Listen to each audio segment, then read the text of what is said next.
位于宜兰市西明路的阳明大学附设医院，已于9月5号搬迁至宜兰市校舍路的南洋院区，并开始试营运，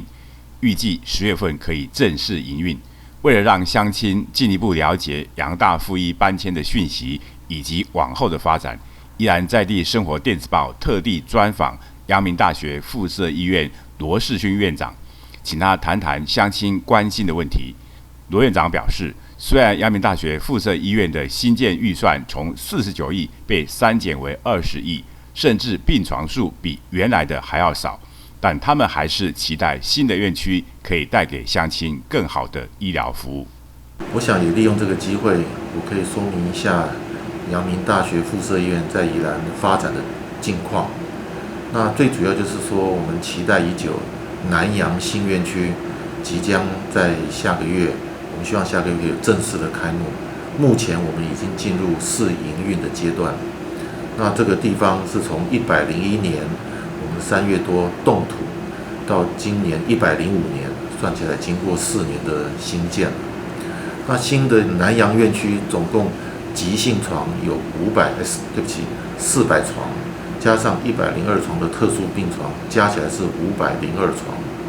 但是这个听起来好像比我们旧的院区还要小一点。我们旧的院区在新民院区，急性床350张床，特殊病房120几张，所以总共加起来是520张的总床数。那为什么会这个样子呢？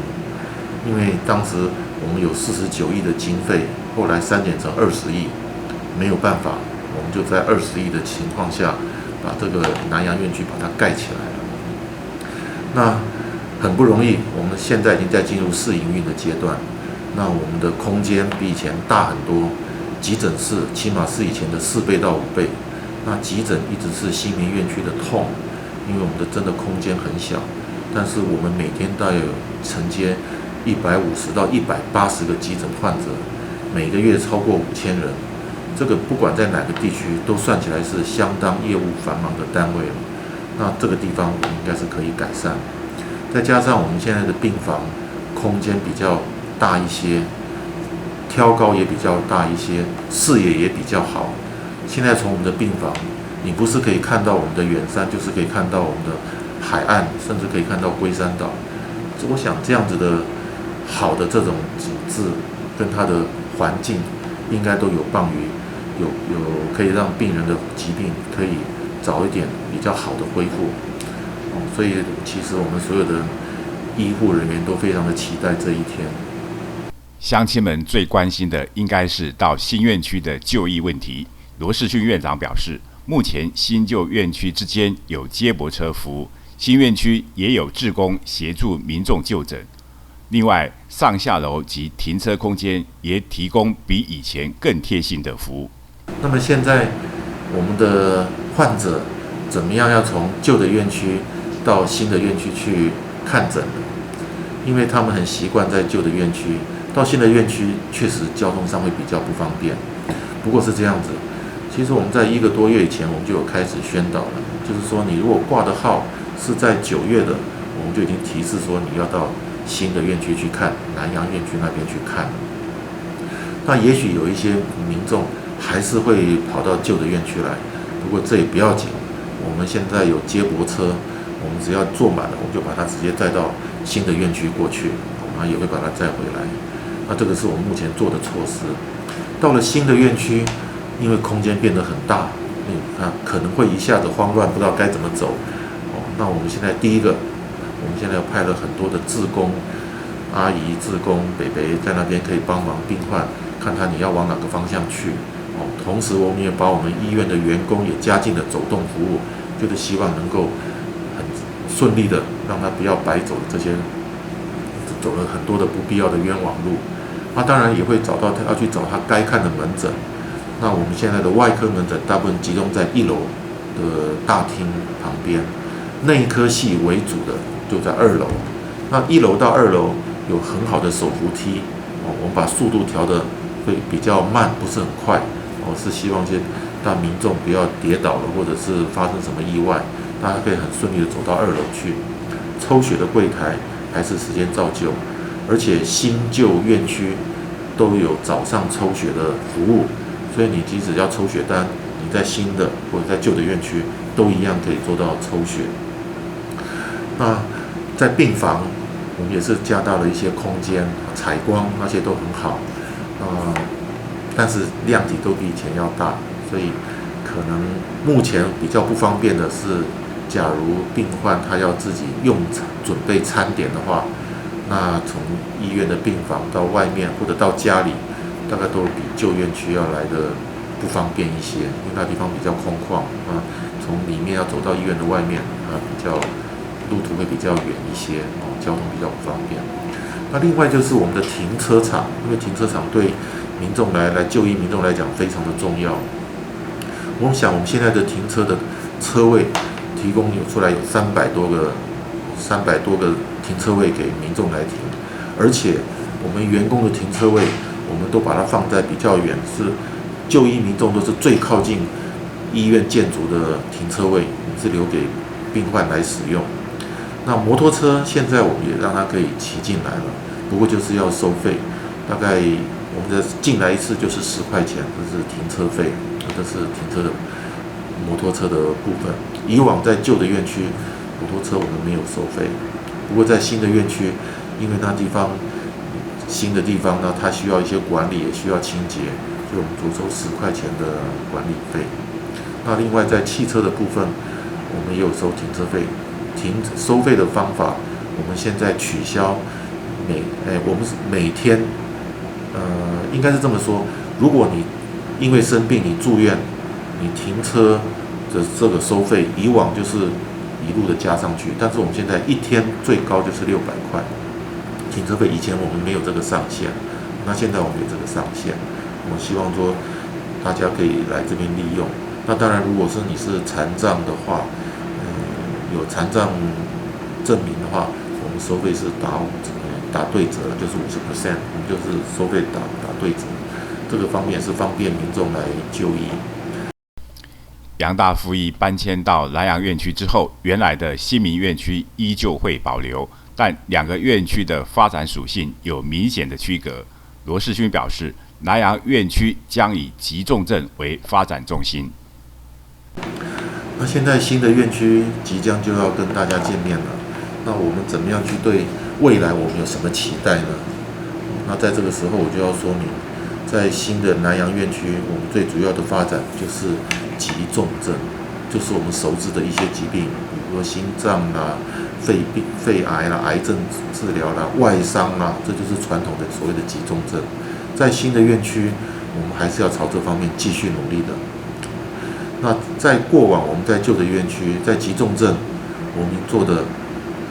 虽然量不大，但是我们很努力的在往前。我们的心导管的业务，我们对于心脏疾病的照顾，是根据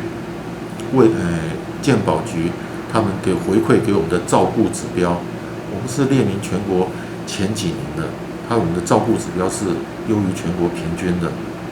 那我们现在照外伤的病人，重大外伤每年都有。那我们也都能顺利的完成任务。我们的癌症病人，我们现在已经通过了癌症品质认证，这个在全台湾的大大小小医院里边，大概只有50家的医院有通过。我们在3年前就已经通过癌症品质认证医院。在其他妇产科的情况下，妇产科我们现在是西北唯一有在生产的地方，我们每个月的新生儿大概60个上下，所以在急重症我们其实都是在持续的努力，而且我们也加强我们的设备，所以像在新的院区，我们也采购了新的磁振造影，我们采购了我们也设置了2个电脑断层的机器，其中一个2504切的，那是最新的电脑断层的机器，所以我们无非都是要往急重症的方向前进，那这个是我们一直有的目标。那是不是可以发展成医学中心？其实这是我们心里的想法啦，我们的理想，我们就一直想说，不管我们有达到医学中心的定义，但是我们一定要有医学中心层级的医疗服务，这个是我们一定要做到的。除了新院区是以急重症为发展重心之外，旧院区则是以发展老人医学为主。为了落实这个构想，部分的门诊将会配合留在旧院区。我们知道，今年我们最夯的健康议题就是长照2.0。那对于这个议题是今年新产生出来的。不过，我们在2-3年以前，因为我们可能会有新的院区，我们旧的新民院区，它应该做些什么再发展？我们从那个时候起就已经密集的在为这个旧的院区想再发展计划。那我们想到的是，如果在宜兰你要长永续经营，你一定要照顾到宜兰的与老人的议题。宜兰县现在的人口已经14%，超过14%，65岁以上的老人，所以老人在不久，甚至在现在都已经是一个很重要的议题。你要怎么样照顾这些老人？所以我们在新民院区的发展，我们就是秉持了说，在当时3年前，我们用老人医学的想法来做。老人医学，你包括说他比较容易有的共病，比如说心脏不好，比如说他有慢性肺气肿，或是他的糖尿病很严重，这些都需要控制，而且都需要密集的帮他来看。那另外一个可能会有居家，他不能出来，那我们要派护理人员或者是医师到家里去探访他，看看他的变化怎么样。这种种的这些作为，都是老人医学里边可能需要包括的元素，包括他需要的部分。所以我们在旧的院区，我们规划了一个4个中心任务。第一个就是弱势及特殊需求者的研发及照顾中心。第二个是失智症的研发以及照顾中心。第三个是对于老人他可能需要一些辅具，就是科技辅具的研发以及应用的单位。第4个，因为老人问题越来越多，所以我们那边要开创一个老人银发族的健康促进的认证人才，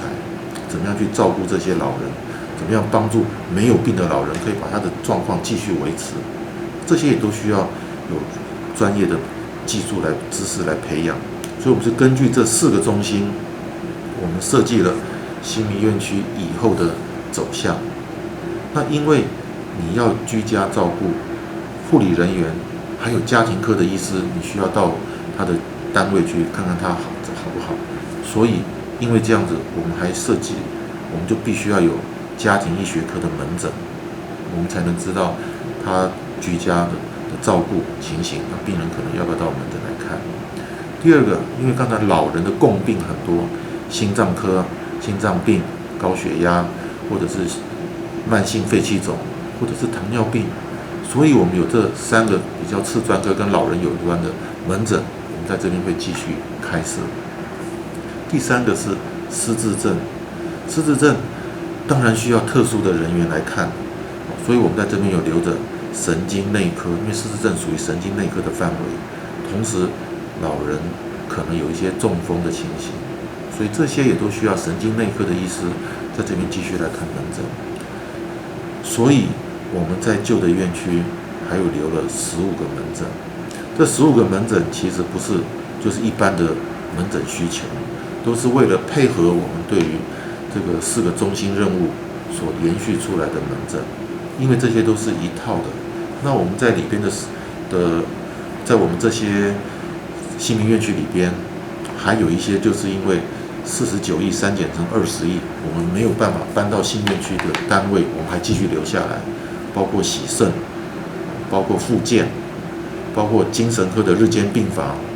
还包括放射肿瘤科它的放射线的这个服务，这些都还留在新民院区，没有办法，所以我们的门诊这边当然还要继续开，所以有复健科的门诊要继续开，肾脏科的门诊我们也需要继续开，因为洗肾就在这边了。精神科的门诊我们在这边有开，然后放射肿瘤科要来做放射线治疗的，那当然还是在这边看。那在这边还必须要解释一下，就是说复健科经常要做骨折后开完刀的病人，他要做复健，所以不太可能在新的院区那地方开完刀，然后叫他到这边来做复健。所以我们在这边，他们的主治医师，骨科的主治医师在新民院区这边还是有看着门诊，所以开过刀了以后，他到这边看门诊，看完门诊他就近做复健，那这样是比较对病人来讲比较合理的，不需要两边奔跑。所以我觉得在这个时候，可能我们的外界也许会觉得说，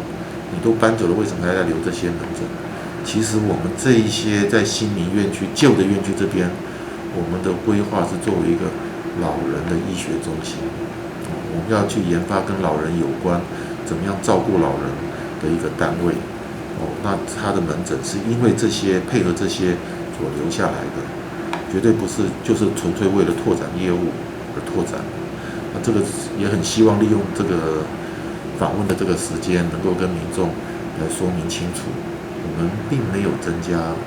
执意要增加门诊业务，或者很斤斤计较的说要增加几个诊次，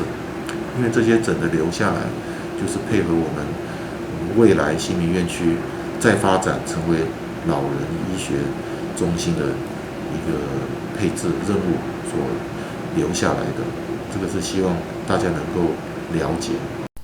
目前校舍路的南洋院区是属于试营运的阶段。试营运的目的是希望发掘问题，也期待为正式营运提供改进的参考依据。